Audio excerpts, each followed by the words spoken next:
sebagai anggota Pansus Air, bagaimana Bang ininya Bang, penjelasannya Bang? Begini ya, jadi alhamdulillah selama ini sesuai dengan yang diamanahkan oleh pemerintah baik pusat maupun daerah, sebagaimana juga yang tertuang dalam undang-undang bahwa air adalah kebutuhan mendasar bagi masyarakat.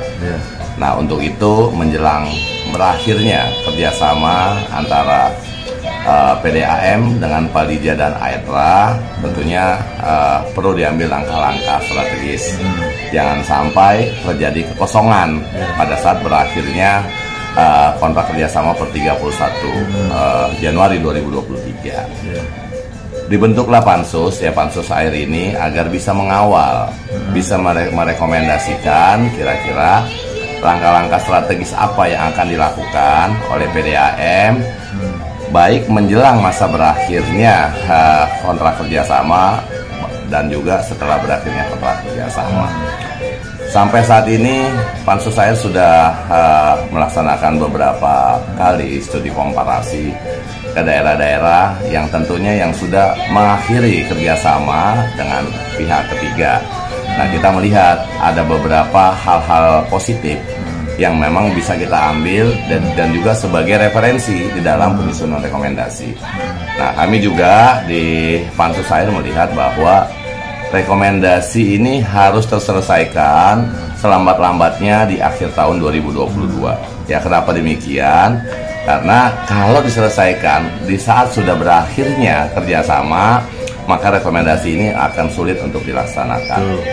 Nah, terkait hal itu sudah ada beberapa kemajuan-kemajuan dan referensi yang kita peroleh. PDAM ke depan akan seperti apa? Nah, yang penting bagi kita adalah bahwa pemenuhan hak-hak mendasar masyarakat terhadap kebutuhan air itu bisa terpenuhi 100%. Sampai saat ini kita baru mencapai 77%, kemudian NRW-nya juga masih sangat tinggi di angka 46%. Sehingga untuk ke depan pasca berakhir kerjasama ada langkah-langkah yang kita harapkan dapat diambil PDAM mengacu kepada rekomendasi Pansus itu sendiri. Saya juga melihat bahwa ada langkah strategis yang sudah diambil oleh PDAM melalui dirutnya yang baru ya Pak Arif, di mana sebelum Pansus merekomendasikan ternyata PDAM sudah membuat MOU atau kerjasama terkait masalah proses transisi atau pengalihan sumber daya manusianya. Jadi sudah ada MOU di mana PDAM mengakomodir karyawan-karyawan baik dari Aetra maupun Palija. Nah, langkah-langkah ini saya lihat langkah-langkah yang cerdas dan mendahului, dan kami berharap setelah MOU dengan pihak ketiga, Aetra dan Palija menyangkut SDM, ini akan diikuti oleh MOU berikutnya. Baik menyangkut pengalihan aset, di mana kita tahu ada aset tetap, kemudian ada juga aset yang tidak tetap, ada aset bergerak, aset tidak bergerak, ada aset yang sudah lama, dan termasuk aset-aset yang diperbarui, menyangkut masalah aset-aset yang baru masuk. Nah, ini tentunya langkah-langkah strategis, mengingat ini tinggal kita menghitung beberapa bulan lagi kontrak kerjasama itu bisa berakhir atau sudah berakhir. Nah, tapi pada prinsipnya, di samping kami mengapresiasi, kami juga mengharapkan kepada PDAM melalui dirutnya agar proses transisi MOU dibuat secara transparan dan akuntabel. Jadi jangan sampai nanti dalam proses transisi dibuat MOU ada pekerja baik dari Aetra maupun Palija dan bahkan dari PDAM sendiri yang belum atau bahkan tidak terakomodir di dalam MOU tersebut.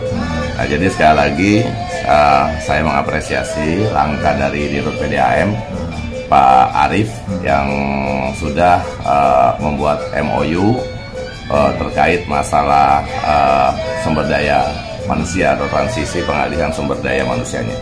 Dan kami melalui Pansus juga tentunya akan terus mendorong, akan memberikan masukan supaya proses ini itu bisa terparipurnakan atau bisa terselesaikan sebelum berakhirnya kontrak kerja kerjasama 31 Januari 2023. Saya rasa itu yang perlu saya sampaikan, prinsip dasar pasca MOU ini dilaksanakan.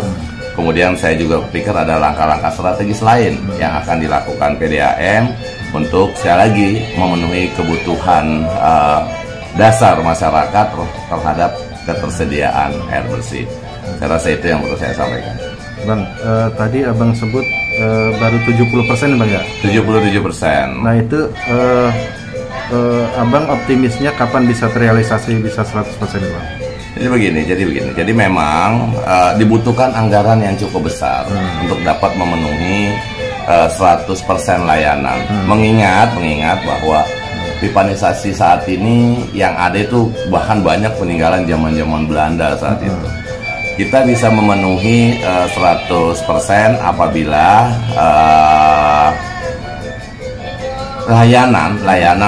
layanan bisa ditingkatkan dalam bentuk mengganti pipa-pipa yang lama tentunya, dan juga menambah pipa-pipa supaya bisa terhubung dengan konsumen, dan ini tentunya membutuhkan biaya yang sangat besar sekali. Tapi saya yakin sekali lagi bahwa tujuan utama bukan saja berbicara terpenuhinya 100% kebutuhan dasar masyarakat terhadap air, tetapi juga PDAM harus mampu menekan NRW, menekan tingginya tingkat kebocoran yang mencapai 46%.